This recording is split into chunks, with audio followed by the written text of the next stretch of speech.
Implemented po ba sa teaching personnel ang new dress code ng Civil Service Commission? Yun pong memorandum circular na inilabas ng Civil Service, yun po ay intended para sa mga government personnel. So ibig sabihin po niyan, lahat ng mga opisina ng gobyerno ay sakop na nasabi pong memorandum circular.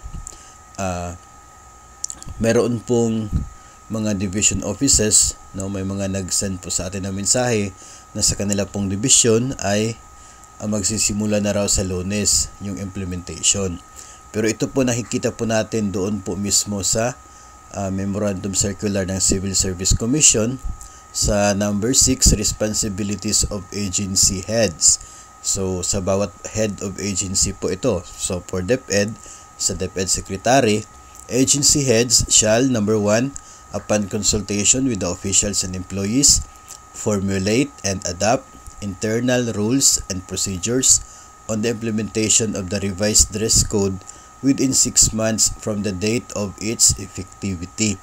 So malinaw po dito na pagkatapos naging effective ang memorandum circular ng Civil Service Commission, ang mga heads of the agency or sa case ng DepEd Secretary ay gagawa sila ng rules, internal rules and procedure para po sa implementation nito pong circular within 6 months.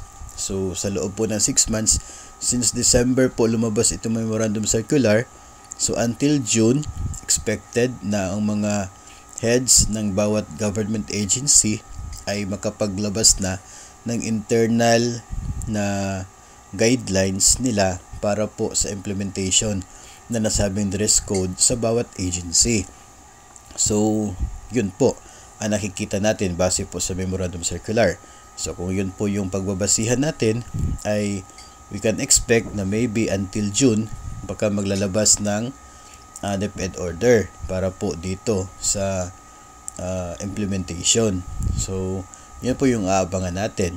Pero since may mga division offices na raw na mayroon ng memo coming from their SDS for the start of the implementation, of course, yung mga nasasakupan doon ay susundin na lamang po, no, yung kautusan coming from your SDS.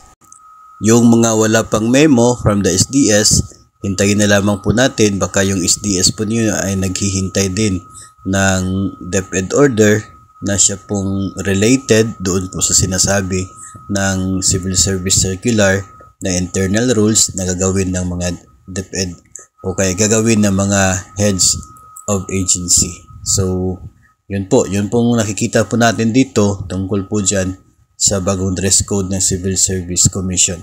And of course, included po talaga ang mga teaching personnel and even the non-teaching personnel.